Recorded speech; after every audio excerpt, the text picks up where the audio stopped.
HIl here. There is no better way to share a story than around a campfire.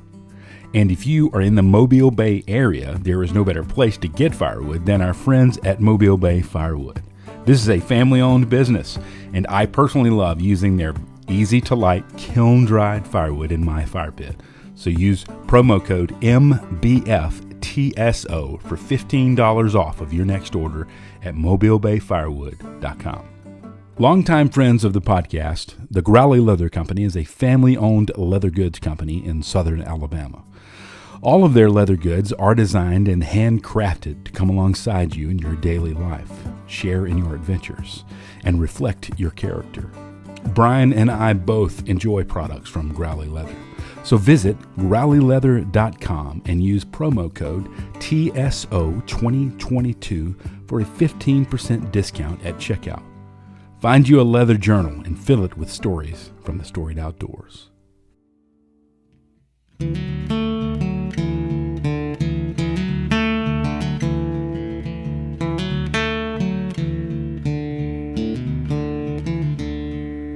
This is the Storied Outdoors, a podcast somewhere between Lewis and Tolkien and Lewis and Clark, finding clarity in the stories we tell and the adventures that shape us.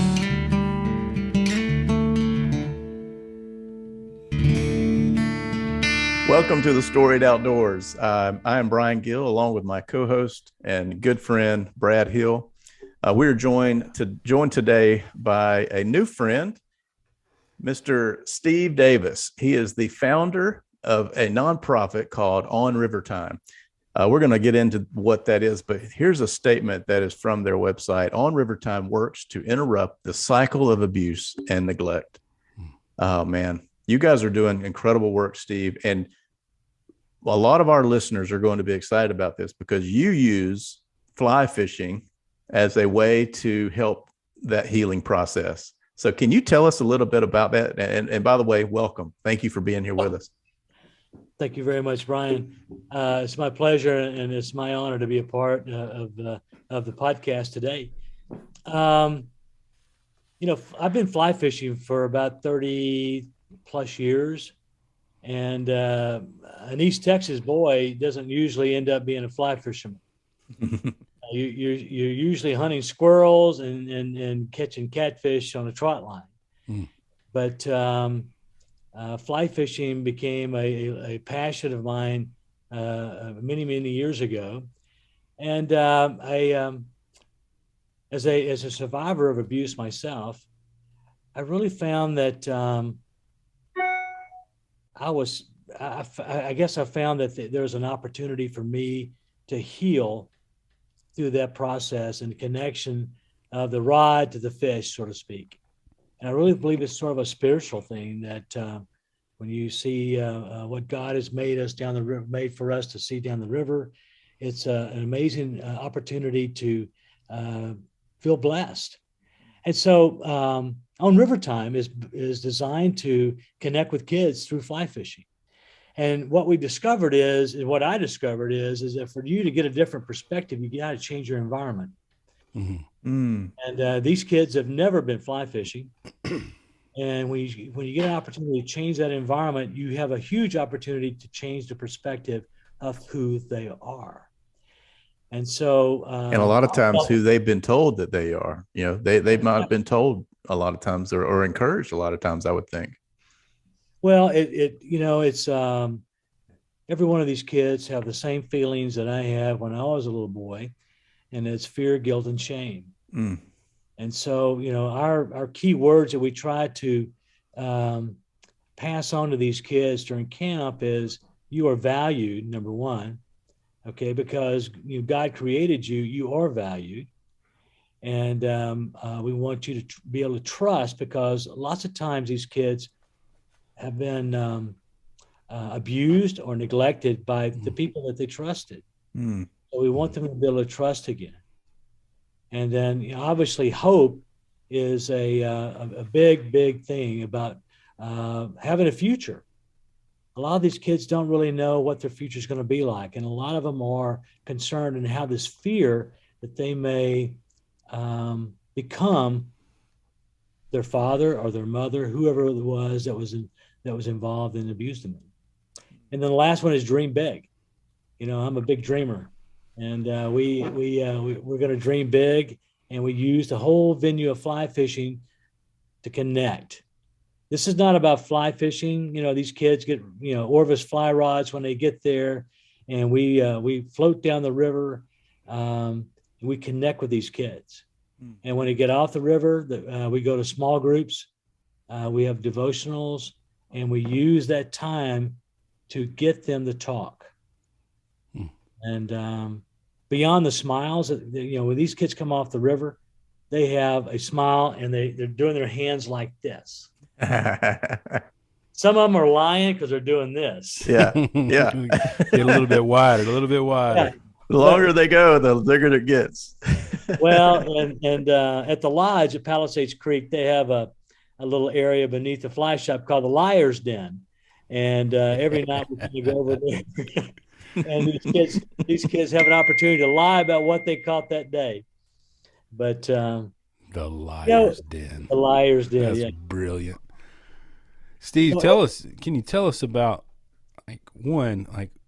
how long have you guys been doing this? And then what really put feet to this work that you saw needed to be done? Oddly enough, this is our 10th year. 10th wow. Awesome. Congratulations. February 2022 was our 10th year. Awesome. And every camp has been at the Lodge of Palisades Creek. And this is in guess where, Brian? Guess where it's at? I'm going to guess Idaho. I told him, man. I was like, the past handful of conversations, Idaho has been calling, man. We're going to have to go out there, Brad, I think. I think so, yeah. Out in Idaho, so this is awesome. It's in Irwin, Idaho, and I bet you your high school class, your senior class probably had more kids than this population of 250 people. Wow. So, just barely in Monroeville, Alabama. Just barely. But what would put legs into this is that I recovered from my abuse on that river. Wow. And through counseling and other things, I spent a lot of time reflecting on that river. And so I wanted to give these kids the opportunity to feel the same way that I did. And yes. No matter what their circumstances are, whether it's sexual abuse, physical abuse, mental abuse, or just simply neglect, I wanted to make sure these kids had an opportunity to get through that. So we're not about counseling these kids. We're about listening to these kids. So that's what we do on the river. Is we have a mentor on the boat. You're going to float about 15 miles, and you connect with that kid during the day. And the next day they're going to be fishing with somebody else, and you connect with that kid. But I got to tell you, there's 2 points on camp that I think are the most powerful events, if you will. Number one, the kids built a fire pit about 10 years ago. And we all go out to the fire pit every night. So the very first night of camp, I asked each and every one of the kids and the adults to write down on a piece of paper and put it in an envelope their biggest fear. And we go down to the campfire, and everyone gets up that wants to do that. And most people do. They get up and they talk about what that fear is. And then they symbolically, they toss that fear into the fire and try to get some release about what that fear might be.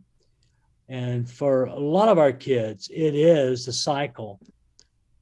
Brian, that you talked about earlier, that, trying to break the cycle of abuse, which is a generational issue. So it's all about these kids. Their biggest fears, I hope I don't turn out to be like my father. Or my biggest fear is that my siblings are living with my mother, and I hope that they're not having the same abuse issues that I had. Wow. So that is the first night that all these kids really get to share a little bit about their history. Okay. And then the last night, and this is probably there's not a dry eye in a place when this goes on, but the last night, I have a bowl of pens. It's on River Time pens.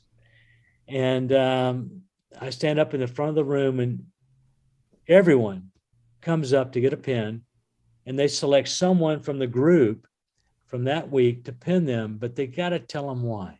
Mm.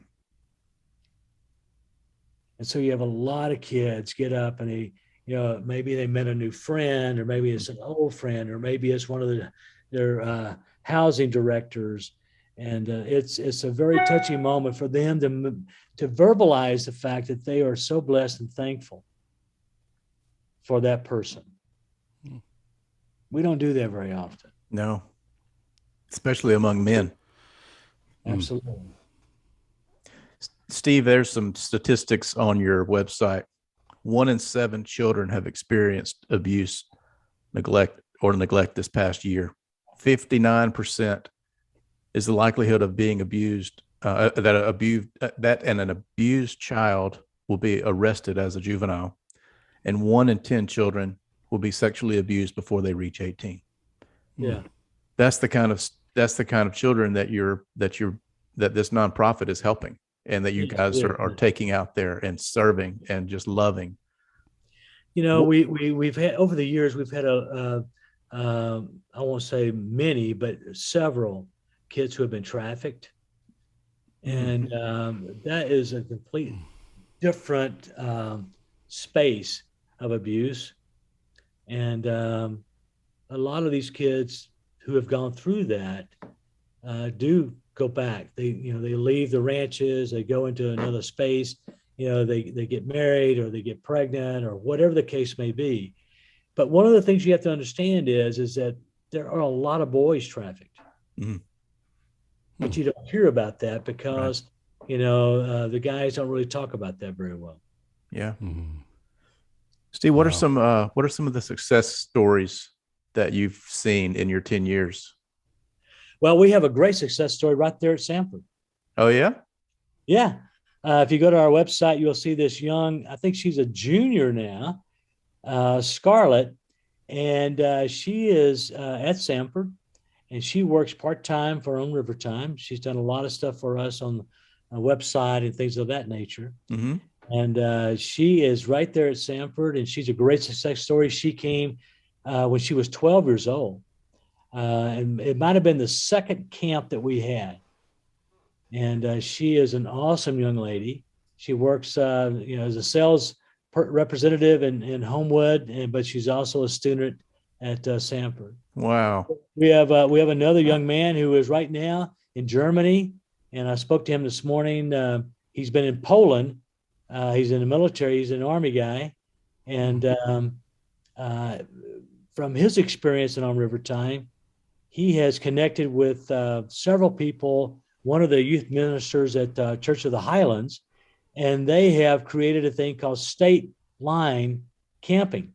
And they're going to, from his experience on River Time, he is going to take kids camping, older kids, like high school, college age kids, camping with devotionals, and try to get these kids, connect with these kids through that venue. So that's incredible. Those are two examples of kids down through us. And this year, guys, I just want you to know, we'll have taken 200 kids to the river.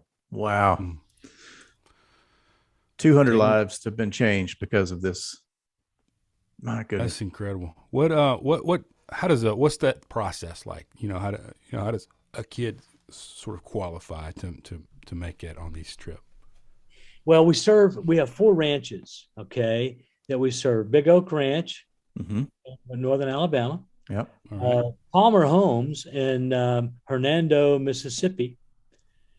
Steel Creek in Texas, and Homes of Hope in Hattiesburg, Mississippi. Mississippi, yeah. Wow.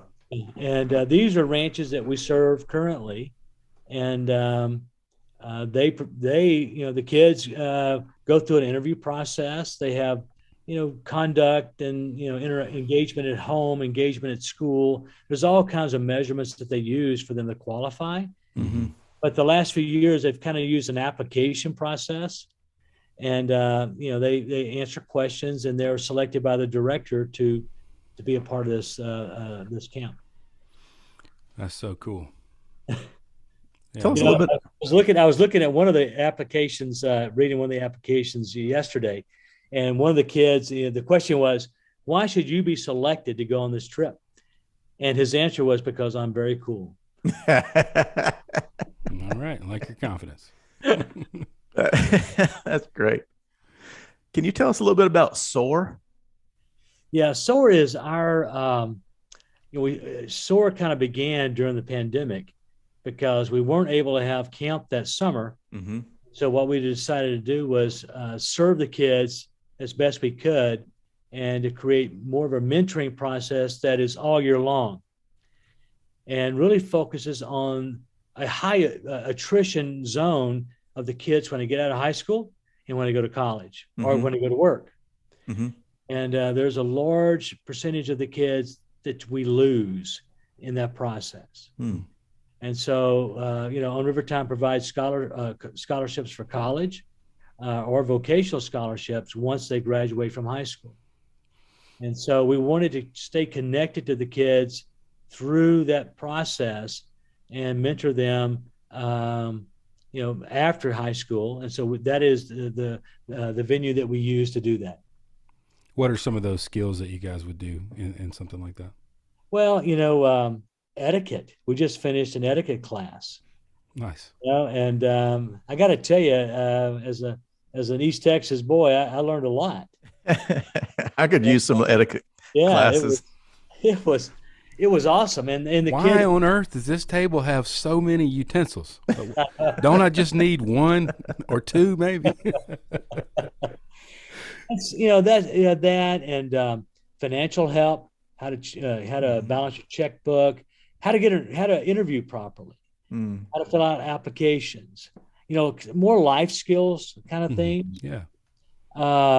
This past fall, we had one of our good friends, Chris Gardner, do a podcast for all the kids about dreaming big.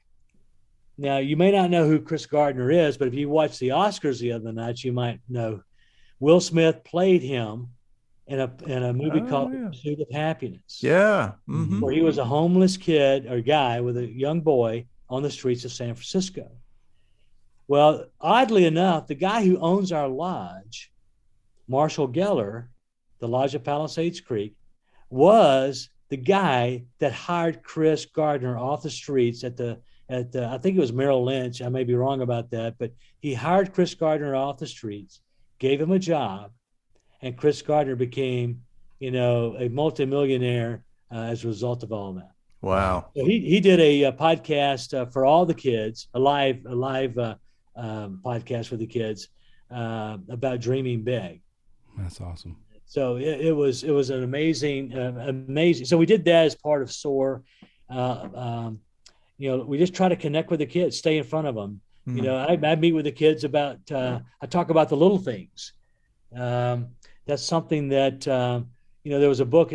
Don't fret the little things, or don't worry about the little things. Mm-hmm. You remember that book that came out? Mm-hmm. Well, I really believe it's the little things that you really should worry about. Because little things really lead to big things. Mm-hmm. And no matter what you do, if you do the little things first, that the people will trust you to do the big things. If you can't do the little things, no one's going to trust you to do the big things. And so I was talking to Brody Croyle about this a couple of years ago, and I said, what is the distance between a touchdown and an interception? And he said about 3 inches. So you can imagine our whole life is immersed in little bitty things. And wow. The little bitty fly that we fish with catches a big trout. Yeah. So, we hope. We hope, yeah. So it's all about the little things. And so I do a session with the kids, and I get them to focus on the little things, opening the door for somebody, saying thank you, sending a note to somebody, a handwritten note to somebody, calling people on the phone that you haven't spoken to in a long time and tell them thank you. Wow. That's so good. I was, as I was perusing through y'all's website, just trying to get a feel for what all you do. There There was a line that really caught my attention that I wanted you to sort of maybe unpack for us. What does this look like? And you talked about the sounds of silence. How do they lead out? Let me just pull it up and just read that, just so that you get I'm sure you probably remember, but for our listeners, in the about section about you, Steve, it says, "It is with these sounds of silence, the creak of the oar against the drift boat, the riffle flowing over the gravel bank, the screeching of the eagle above, and the lift of a trout to a fly. I found my own forgiveness in my own moment." What do you mean by that? Well, I got to tell you, that's my experience on the river. Mm. You know, you cannot listen to God in all the noise.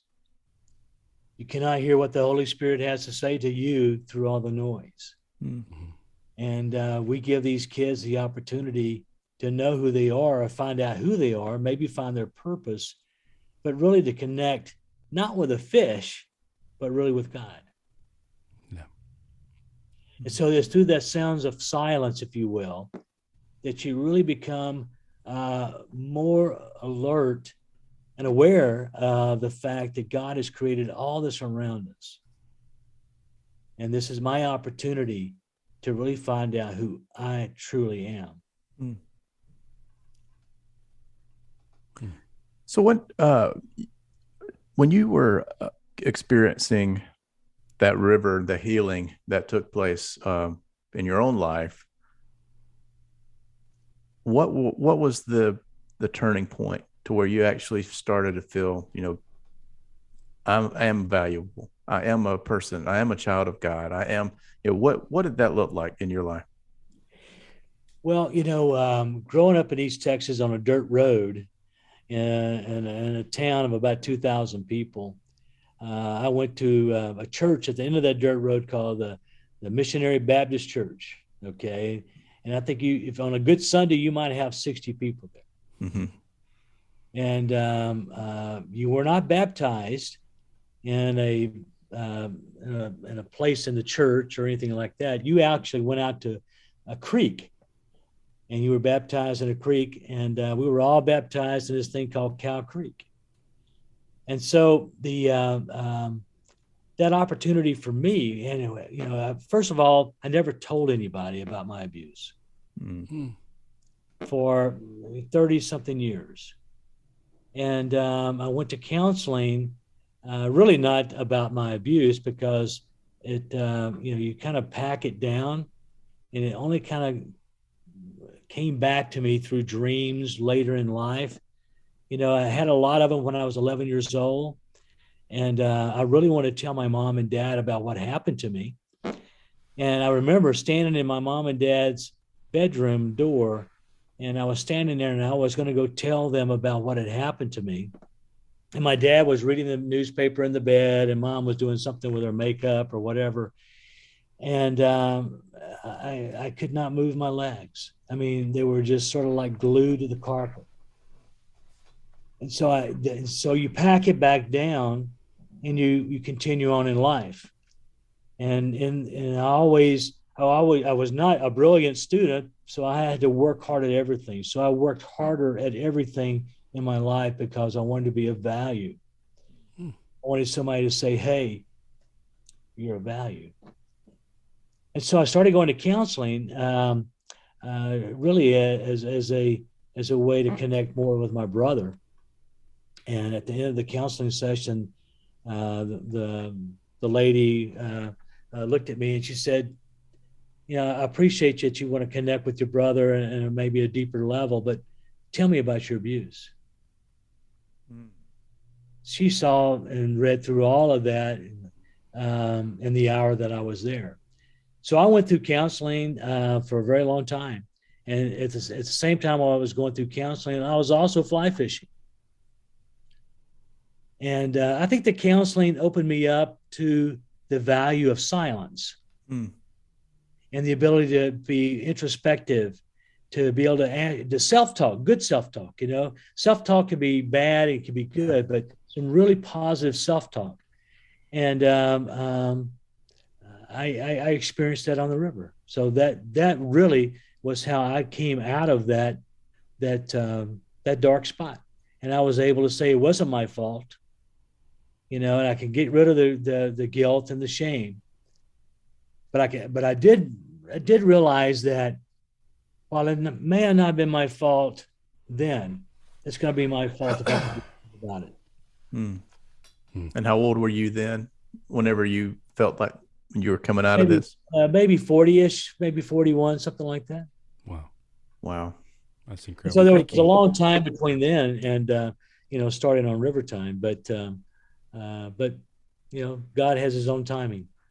Man, thank you for sharing that, man. Yeah, golly, that it's so brave to talk about your past and abuse and things, and for you to turn that into something good. I mean, what the devil meant for bad, God meant for good. So you guys, you're turning a bad situation into this healing that over 200 kids have been able to work through this at an earlier age than you did when you were in your 40s. Well, yeah, and I think that you want that to happen that way. Now they may not, all these kids have, they're all in counseling and things of that nature. A lot of their weeks are kind of, packed with school and counseling and homework and stuff like that.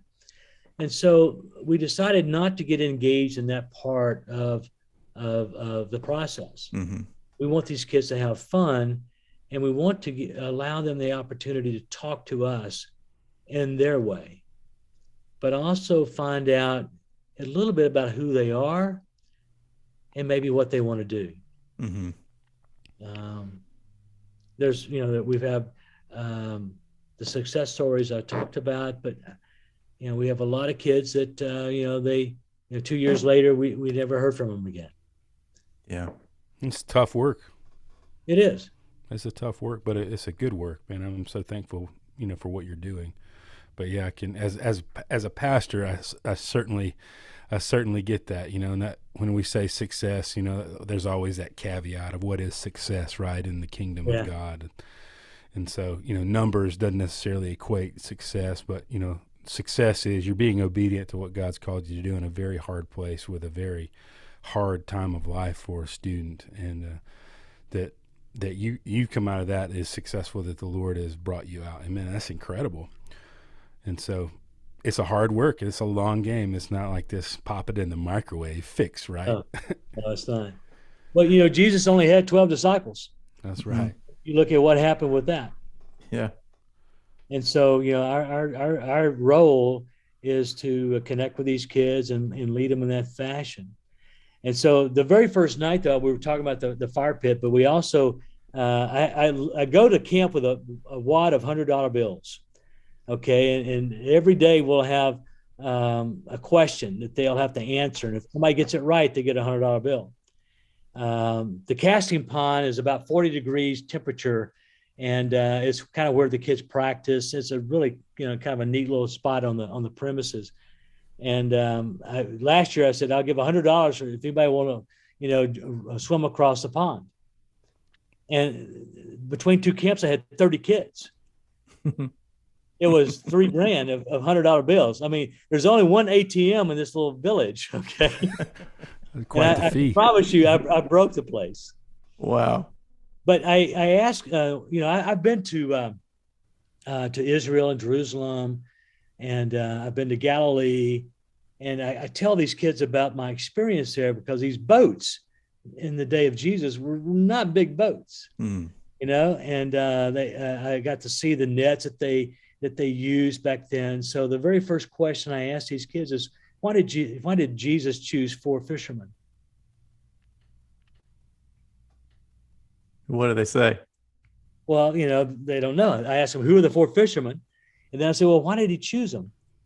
And, they don't really know. But I can tell you, he chose them because spreading the word and being fishermen of men is hard work. And fishermen in that day were the hardest of all workers. Their job was the hardest of all. those nets. I mean, you talk about arms. These guys, must have had gigantic arms because they were throwing these nets into the water. So I think he chose them because it was hard work, and he knew that at some point it was going to be very difficult to do the job that they had to do. Yeah, not always going to be catching. Nope. No. There's a line in A River Runs Through It that says, the Presbyterian dad is saying, the fishermen of the disciples were obviously fly fishermen, and the most beloved disciple, John, was a dry fly fisherman. I love that movie. That is exactly right. What a great novel. What a great novel, man. Yeah. So, the thing about it is that between kind of coming to grips with my challenges, I wrote a book called Picking Butter Beans. Yeah, I was going to ask you about that. Yeah, that was really the way that I funded, the initial part of the charity, our first year. And Picking Butter Beans is really my story about recovering and coming to grips that it wasn't really my fault. It's set in East Texas where I grew up, and the Missionary Baptist Church, and my coach and my teachers and the people around me. And it's all about, really recovering from, that fear, guilt, and shame. And how do you, put that monkey off your shoulder, get it off your shoulders. Wow. So you mentioned, scholarships and other things as how these students can go to these this camp, and then also after they are in, going out of high school into college, they have some scholarships. And how is that funded? Is that a fundraiser that you all put on? Is that something that our listeners could give to? How would somebody donate their time and money to something like this? Well, it's not a specific fundraiser. Mm-hmm. We have a fundraiser scheduled for September the 15th. We have it in September every year. Okay. And I think this might be our 8th fundraiser. Mm-hmm. And it's an opportunity. Usually we have between 250 to 350 attend, and we raise money, and part of those funds are dedicated to scholarships for these kids. Wow. Now, the exception to that, Brian, was last year, right before our event in September. One of our very first kids, we had 3 kids the first camp, and one of those kids was one of the 13 Marines killed in Afghanistan. Oh, wow. Gosh. He was from Jackson, Wyoming, and his name was Riley McCollum. And so during our fundraiser then, we decided to take a percentage of the Fund the Need and set it aside in a scholarship in his name for kids that is over and beyond what we normally do. Mm-hmm. That's cool. What a great way to honor him. Wow. Yeah. So how is that September 15th open to the public, or is it invitation only? How does that work? No, if you've got 2 legs, come on. Well, we want to make sure that those details are made known to our listeners, because I think that's a worthwhile thing. Yeah, it looks like you're able to give. Obviously, if you want to donate through the website, you can do that as well. Oh, absolutely. And if you want to make a special request and a donation that these funds go to scholarships or to pay for the airfare or whatever, we respect that, and we'll segregate those funds to do that. But it costs about $5,000 per kid to go. Wow. And it's for a week long, is that right? Yeah, we have 2 weeks of camp. This year it starts on June the 1st, and they're back-to-back camps, week after week. Wow. That's fantastic. Well, I tell you, Brian, yeah, it sounds like they've had some adventures, and I'm sure he's probably got some on his list. But I mean, fishing Idaho sounds like it needs to be our next adventure. But we always love to close our conversation, Steve, asking like, what's your next adventure for Steve? Maybe not camp, but what's your next personal adventure? Mm. Oh, I guess my big dream, if you're going to dream big, is to one day own that lodge. Oh, there we I go. like it. I like where you're headed. You know, own that lodge. We can maybe have another few kids, and then keep the great clientele that they have, and so forth. But stretch our weeks and to maybe 3 weeks instead of two. Take 50 kids instead of 38. Just keep clawing away at that. That's incredible. Yeah. Yeah. Well, we'll be praying that happens for you. I know that you'll do some real good with that. Well, yeah, pray hard because I need that. Make that happen. Well, I'm sure it's probably a cool story in itself as to how you have access to it to begin with, and that sounds like a pretty incredible place. We all know there really are no accidents, right? Yeah. Yeah. I used to be a fisherman in Montana. I'd go to Montana and Bozeman, Montana a lot. And I was driving back and I decided to go out of Jackson Hole, fly out of Jackson Hole, since I'd never been to Yellowstone or even Idaho. And I didn't really focus on Idaho so much, but I was going to kind of drive back from Bozeman. And I was driving down the road and I saw the sign that said the lodge at Palisades Creek. I pulled in and this guy, Stan Clausen, was a manager at that time, which is 21 years ago, by the way. Wow. And he and I became good friends. I started taking business clients there.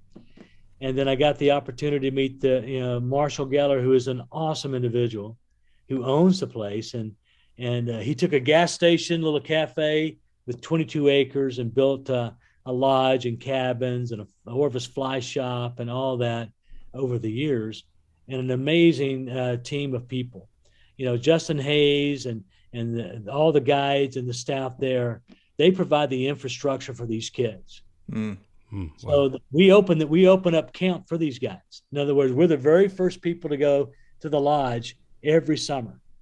Wow. So the guides take care of guiding the kids, and we have great chefs there, and Justin Hayes and his crew, they really just make these kids feel special. Now, what you have to understand is that you have people like Terry Bradshaw and all these celebrities who go there to fly fish. Mm. And Wow. so what happens is we have the whole camp. So you can imagine these kids feel that they are valued just by the fact that we were taken into a place that is one of the top places. World class. Yeah, world class. Wow. That's incredible. I love it. Yeah, that is fascinating. And just, from a personal standpoint, this is, you are our people. Brad and I say that a lot, and so we're very thankful that we got to meet you and talk to you about this. This is something that I'm very interested in, and, being right here in Birmingham, I hope that I can make that September 15th date put it on my calendar. But, there's a lot of things that we could have talked about, but the thing that I think is most important is the work that you're doing in the lives of these children who have suffered abuse. And just want to appreciate you, and I want to thank you for the good work that you're doing for the Lord. Well, it's a big blessing to do it. Well, that's awesome. From pain to blessing, that's the travel. Mm. Oh, I love that journey, and I love this conversation so much, Steve. We love hearing. I mean, this podcast has really turned into way more than Brian and I ever dreamed of, really. And we're just really talking to people that we really want to talk to, and folks seem to enjoy listening to these conversations. And I'm certainly loving having these conversations and hearing about work and hearing people's stories. And thank you so much for sharing your story with us. We hope this conversation inspires people to perhaps partner with you guys, to come alongside you, maybe partner financially, or maybe do like what your guy did and start something, that's in their sphere of their passion. Maybe fly fishing is not their passion. Maybe backpacking or whatever it may be inspires them to share adventures that way, right? So we always, our drive and our thrust is to see people take these conversations, be inspired by them to share and write their own stories and share their own adventures in what we love to call the storied outdoors. Well, listen, thank you guys. It's an honor to be a part of it. Let's do it again. Hey, I'd like to do that. Yeah. If you've enjoyed this podcast, please take some time to leave us a review, or better yet, share it with a friend. We hope these stories encourage you to write your own stories and share your own adventures in the storied outdoors. Brad HIl here. There is no better way to share a story than around a campfire. And if you are in the Mobile Bay area, there is no better place to get firewood than our friends at Mobile Bay Firewood. This is a family-owned business, and I personally love using their easy-to-light, kiln-dried firewood in my fire pit. So use promo code MBFTSO for $15 off of your next order at mobilebayfirewood.com. Longtime friends of the podcast, the Growley Leather Company is a family-owned leather goods company in southern Alabama. All of their leather goods are designed and handcrafted to come alongside you in your daily life, share in your adventures, and reflect your character. Brian and I both enjoy products from Growley Leather. So visit growleyleather.com and use promo code TSO2022 for a 15% discount at checkout. Find you a leather journal and fill it with stories from the storied outdoors.